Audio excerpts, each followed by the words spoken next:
One day you will look back at this 72-hour window and you will understand.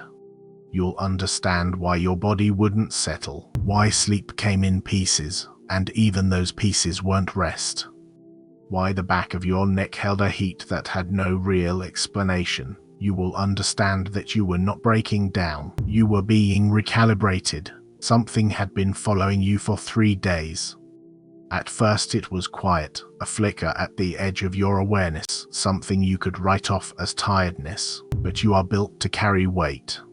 That's the whole problem, really, your stubborn resilience, that habit of absorbing the world's noise and calling it duty. That's exactly what forced things to escalate. The soft signals weren't reaching you, so it pressed harder, into your body, into your sleep. It made ordinary conversation feel like friction against something raw inside you, and still you kept moving. Still you filled the hours with tasks and distractions, as if staying busy could outrun what was already living in you. That's not a failure, that's how you were trained. But here's what I keep coming back to, what the version of you that exists on the other side of this needs the present version of you to hear. You didn't find this video, it found you. And the fact that it did mean something in you is ready to receive what's coming, even if your conscious mind hasn't agreed to sit still yet. There's also something I haven't said yet, a contradiction that sits underneath all of this, the reason why receiving what's coming asks you to do the very thing your entire nervous system has been conditioned to resist. I'll get there. Stay with me. From the outside, people see someone functional, capable, even. You show up, you handle things, but we know what it actually feels like on the inside. We know that particular strangeness, watching your own life from a half step behind. Present, but not quite inside it. Like you're working the controls through a thin layer of glass. The sound arrives a little late. Nothing is broken exactly, but nothing feels entirely real either. That gap between what they see and what you feel has been widening, and there have been moments when it became unbearable. Moments you didn't announce to anyone. A Tuesday afternoon, standing in a kitchen, holding a cup of coffee that had gone cold, suddenly aware of the distance between the life you're living and the life that seems to be waiting somewhere just past the edge of your vision, and that distance felt like a physical weight on your chest. A Wednesday night, lying awake at 2 a.m. with your eyes closed and something moving behind them, and the thought arriving not in words but in your whole body. You cannot keep doing this. The shape of your days cannot hold the version of you that is trying to come through. I know those moments, and here's what you did with them. You didn't run. You didn't drown the feeling in noise. You didn't do what most people do, fill every quiet space until the signal gets buried deep enough to ignore.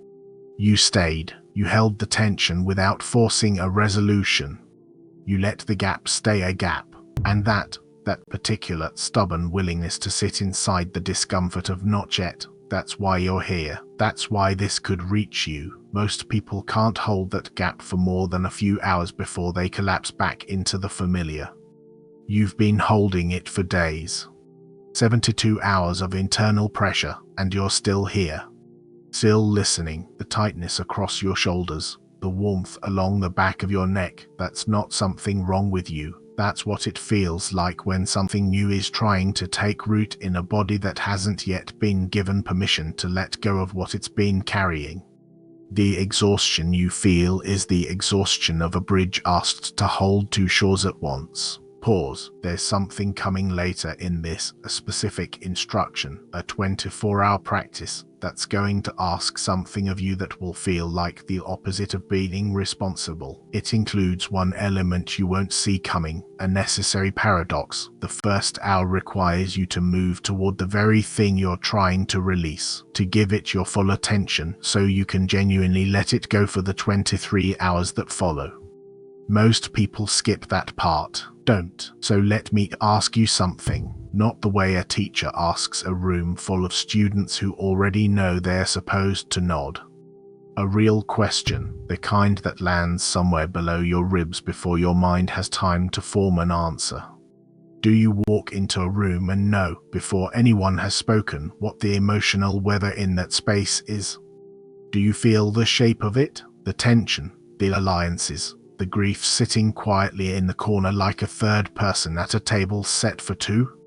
That is one of the marks. Do you wake at the same hour with no alarm, 3:11, 4:22, 2:47, and lie there in the dark with your heart beating a rhythm you can't trace back to any thought? Not anxious, not afraid, just awake, as if something called your name and your body answered before your mind even knew to listen. That is one of the marks.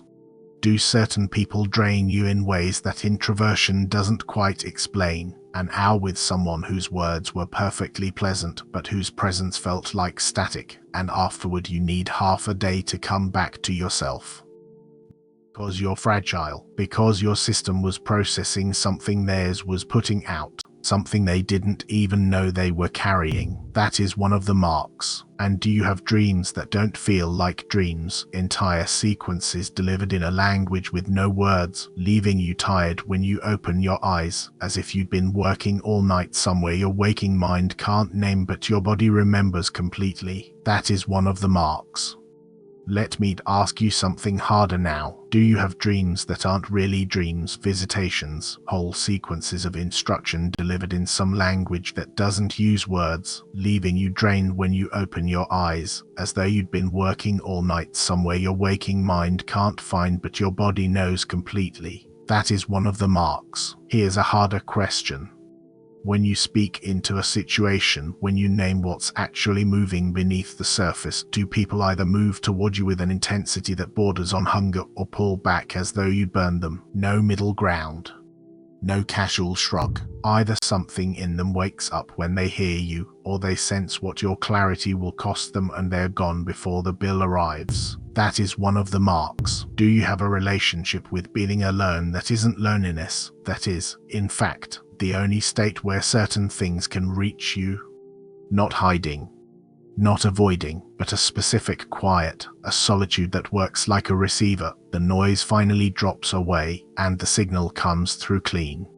That is one of the marks. Do you carry a grief that doesn't belong to you? I mean that plainly. A sorrow that was already there before anything in your own life could have caused it. A mourning with no source you can point to, no event you can trace it back to.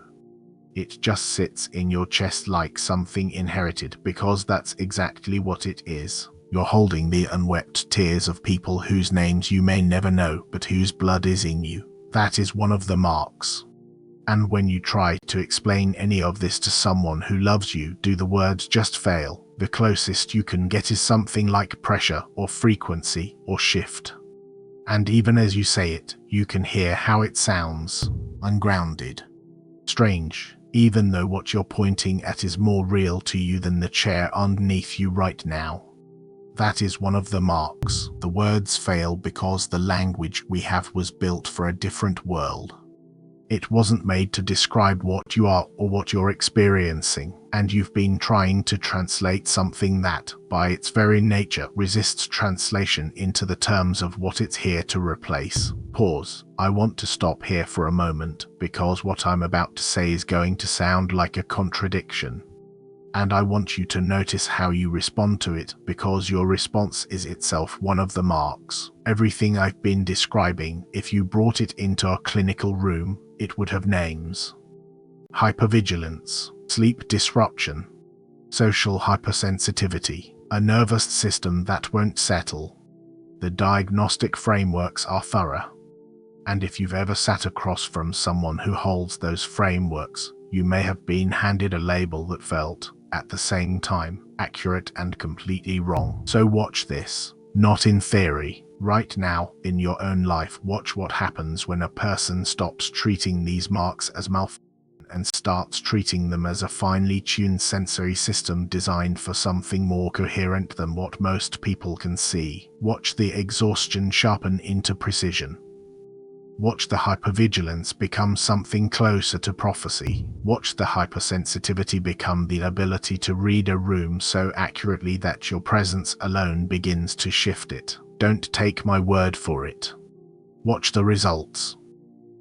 Pause. Now I'm going to ask you something that will feel different from the questions before it. This is the one you'll be tempted to look away from. Do you know, with a knowing that has no evidence behind it, no reasonable justification, something that would sound arrogant or delusional if you said it out loud, that you came here to do something specific, not to succeed the way the world measures success, not to be happy the way the world sells it, but to fulfill a function, one that was assigned before you arrived, and the reason you've never been able to settle for an ordinary life, the reason that gap between what others expect of you and what you expect of yourself has never closed, is that an ordinary life is not what you were sent here to live. That is the mark, the one underneath all the others. And if something shifted in your body just now when I said it, a pressure releasing behind your sternum, a coolness spreading across the back of your neck where the heat has been sitting, then something has been received. But before we move to what comes next, I need to take you somewhere else first. Into the valley. Because the blueprint you're holding was forged there, and you can't carry what's coming unless you understand the cost of what was lost. There's something specific about that valley, one thing I found that I didn't expect to find, something that has been waiting in every silence since, and I'll give it to you at the end of the next section. It's the part of the blueprint no one mentions, and it's the part that makes the rest of it possible. Pause. For 11 months I lived in a basement apartment in a city I won't name here because the city isn't the point. The condition is the point. The flaw is the point. I had walked away from everything that had defined me up to that moment, a career, a community, a clear sense of who I was supposed to be, and I'd done it willingly. Or at least I'd told myself it was willingly, but willingness and understanding aren't the same thing. You can choose a wilderness and still be broken by it. You can walk into the desert and still find yourself begging for the food you left behind, the one underneath all the others. And if you felt something shift when I said that, a pressure releasing behind your sternum, or that cooling sensation spreading across the back of your neck where the heat has been sitting for days, then something landed, something got through. But before we talk about what comes next, I need to take you somewhere first. I need to walk you into the valley. Because what you're being given was forged there, and you can't hold it without understanding what it cost. There's something specific about that valley, one thing I found in the basement that I wasn't expecting to find, an object that's been waiting in every silence since, and I'll give it to you before this is over. It's the part no one usually mentions, and it's the part that makes everything else possible. For 11 months I lived in a basement apartment in a city I won't name because the city isn't the point. The condition is the point. The flaw is the point.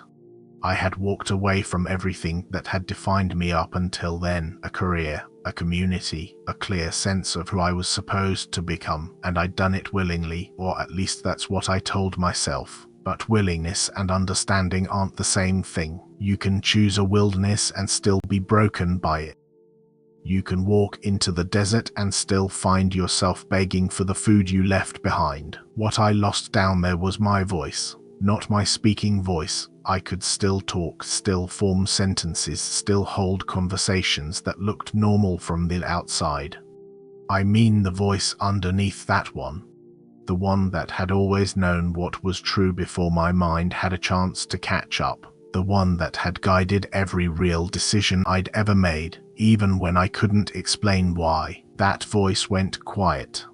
For 11 months I sat in that basement with the pipes knocking overhead and one small window looking out at a concrete wall, and I waited for something that didn't come. The silence grew so thick I could feel it pressing against my ears. And slowly, I started to wonder if I'd invented the whole thing. If the voice I'd been following my entire life was just my own imagination wearing spiritual clothing, if the sense of purpose I'd carried was just a story I'd told myself to make the pain feel like it meant something. That's what the wilderness does.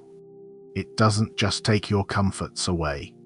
It takes the meaning you'd attached to them. It strips the story back until there's nothing left but the bare fact that you exist, and then it asks you whether that's enough. Pause for 11 months. The answer was no. Every morning I woke to that silence and felt something eroding inside me. Something I had always assumed was permanent. I mean the voice underneath that one, the one that had always known what was true before my mind had a chance to catch up. The one that had guided every real decision I'd ever made, even when I couldn't explain why. That voice went quiet.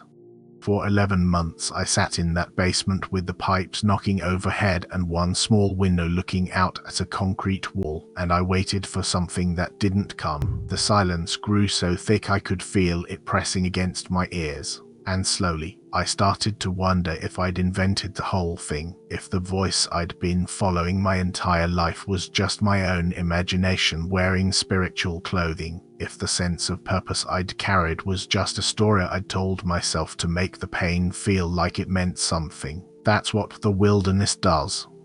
It doesn't just take your comforts away, it takes the meaning you'd attached to them. It strips the story back until there's nothing left but the bare fact that you exist, and then it asks you whether that's enough.